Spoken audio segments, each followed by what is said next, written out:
Assalamualaikum warahmatullahi wabarakatuh. Apa khabar murid-murid?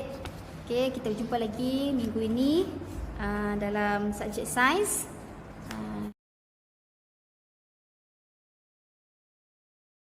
Kita baca doa dulu. Bismillahirrahmanirrahim. Allahumma aftah alaina hikmataka wansyur alaina min khazaini rahmatika ya arhamar rahimin. Kemahiran saintifik terbahagi kepada dua, iaitu kemahiran proses sains dan juga kemahiran manipulatif.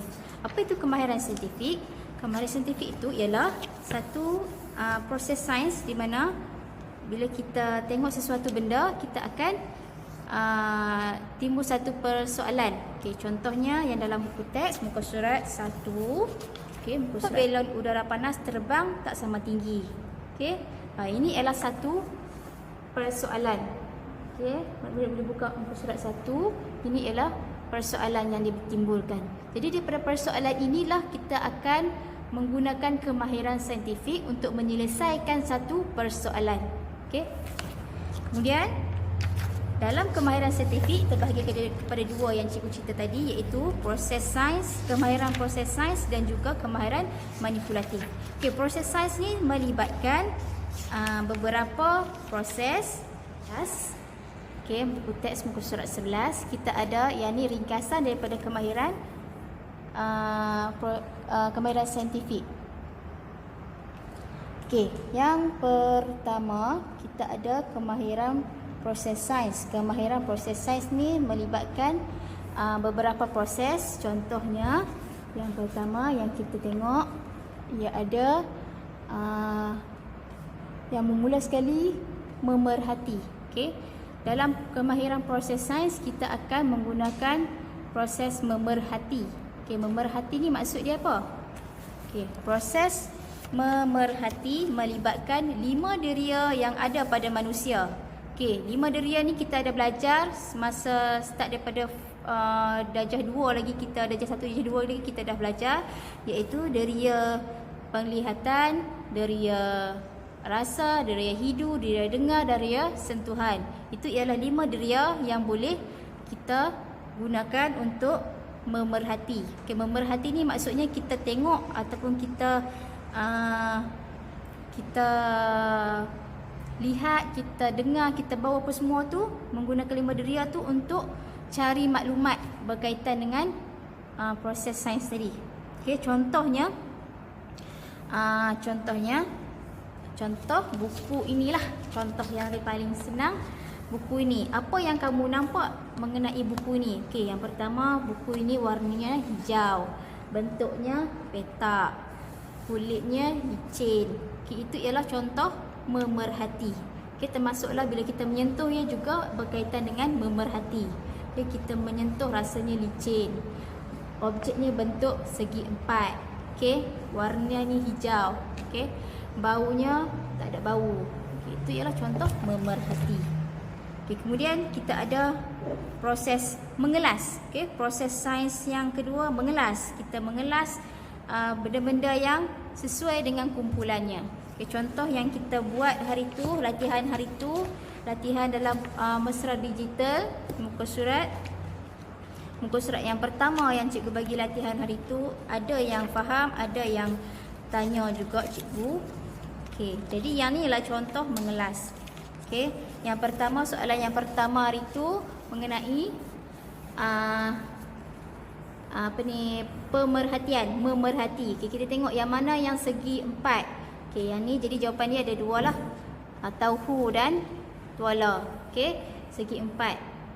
Okey, jadi yang bawah ni ialah proses mengelas. Okey, kita ada 6 bahan dan kita mengelaskan barang-barang, barang alat dapur, makanan dan pakaian. Itu ialah proses mengelas. Jelas atau tidak? Okey, jadi cikgu harap semua jelaslah, faham. Kemudian kita ada mengukur dan menggunakan nombor. Okey, minggu ni cikgu nak sentuh mengenai mengukur dan menggunakan nombor. Apa yang kita kaitkan dengan mengukur dan menggunakan nombor? Kita dalam matematik kita ada belajar cara nak mengukur berapa cm, berapa meter, berapa kilometer. Itu ialah menggunakan nombor. Okey, untuk minggu ini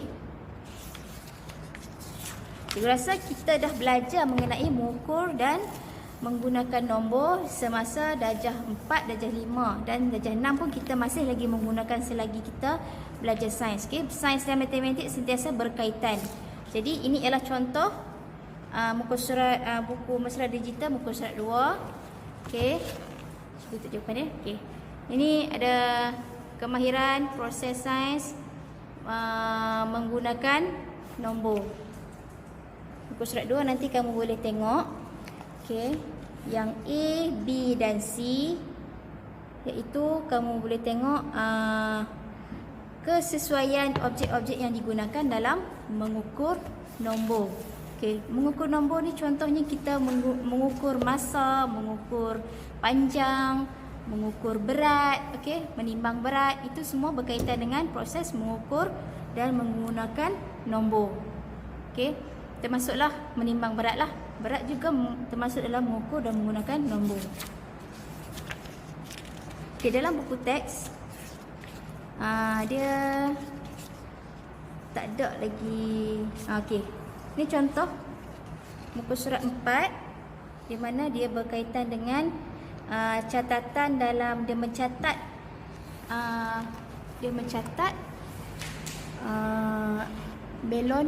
belon udara ni, yang mana yang saiz A, B, C. Lepas tu dia ada saiz macam mana besar dia dan tempoh masa. Okey, tempoh masa ni adalah salah satu contoh proses mengukur dan menggunakan nombor. Contohnya belon udara kecil saiz yang contohnya saiz A, saiz dia macam mana, kecil atau besar, tempoh masa dia berapa minit untuk dia terbang. Okey, contoh dia ya. Jadi contoh lain, kita mengukur pensel berapa cm. Contohnya kita mengukur buku ni berapa keluasan dia. Belajar akan luas. Okey, panjang, darat, lebar akan menghasilkan luas. Luas juga ialah mengukur dan menggunakan nombor. Luas, isi padu. Okey, isi padu dalam buku ni juga ada isi padu. Okey, isi padu, luas, panjang, berat, masa. Masa berkaitan dengan catatan masa, berapa lama tempoh dia bergerak ke.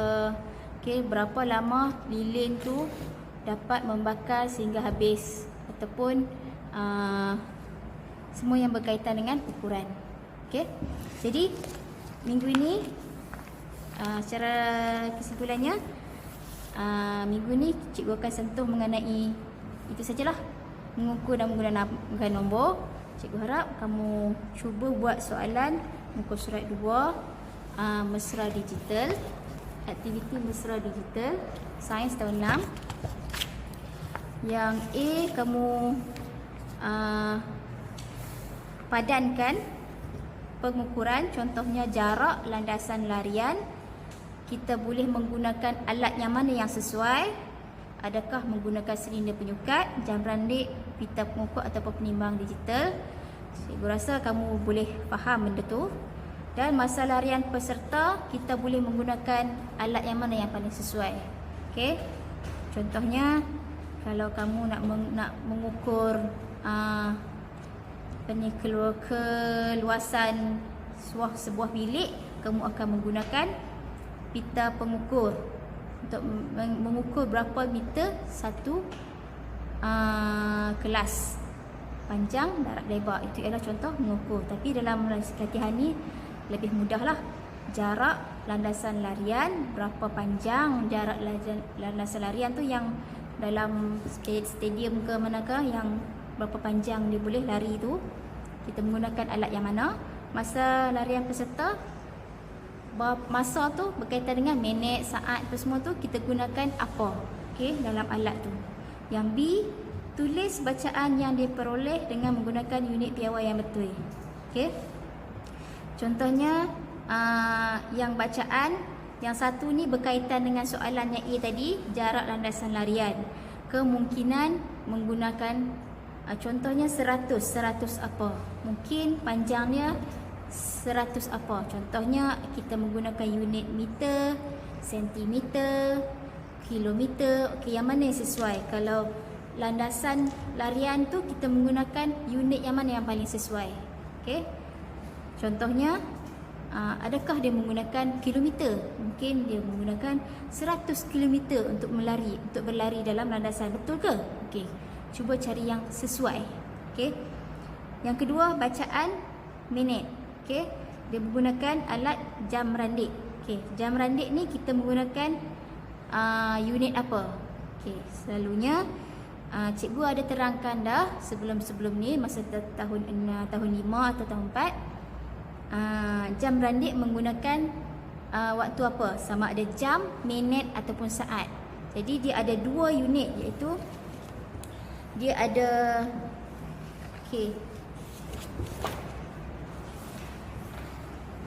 ni jam randik. Ni jam randik. Ni jam randik. Ni jam randik. Kita ada dua bulatan besar, luar satu, dan bulatan kecil satu. Yang dalam kecil tu selalunya menggunakan apa? Minit atau jam. Luar besar sama ada minit ataupun saat. Cuba buat. Kalau tak jumpa, kita boleh rujuk lah. Nak rujuk dekat YouTube ke, dekat Google ke, boleh. Asalkan benda tu sesuai dan logik. Yang C, bina satu jadual untuk merekodkan maklumat di atas. Yang ni dia dah bagi jadual, dan dia dah bagi satu pernyataan, satu kotak. Peserta Hasmah masa mengambil 1 minit 12 saat. Ajuta 1 minit 10 saat, dan Rosli 1 minit 8 saat. Yang ni dia dah bagi tahu berapa lama peserta ni berlari dalam tempoh berapa lama dan dalam jarak landasan tu lah. Contohnya kamu kata tadi 200 meter. Contoh 200 meter dia mengambil masa 1 minit 12 saat. Jadi kamu buat satu jadual. Jadual macam mana? Kamu boleh rujuk lah. Sama ada dalam buku teks, contoh-contoh jadual yang dia buat. Dalam buku teks, contoh yang cikgu boleh bagi yang tadi tu. Ini ialah contoh jadual. Kita ada apa? Ini kita berkaitan dengan, dalam latihan ni ialah peserta dan masa yang diambil. Yang ni dia bagi dalam buku teks ni berkaitan dengan eksperimen dia buat lah. Yang ni berkaitan dengan apa yang dia bagi, peserta dan masa yang diambil. Setakat itu saja untuk kali ini. Nanti next time cikgu akan cerita lagi mengenai kemahiran saintifik yang lain. Cikgu harap semua faham. Kalau tak faham boleh PM cikgu ya. Sekian, terima kasih. Assalamualaikum.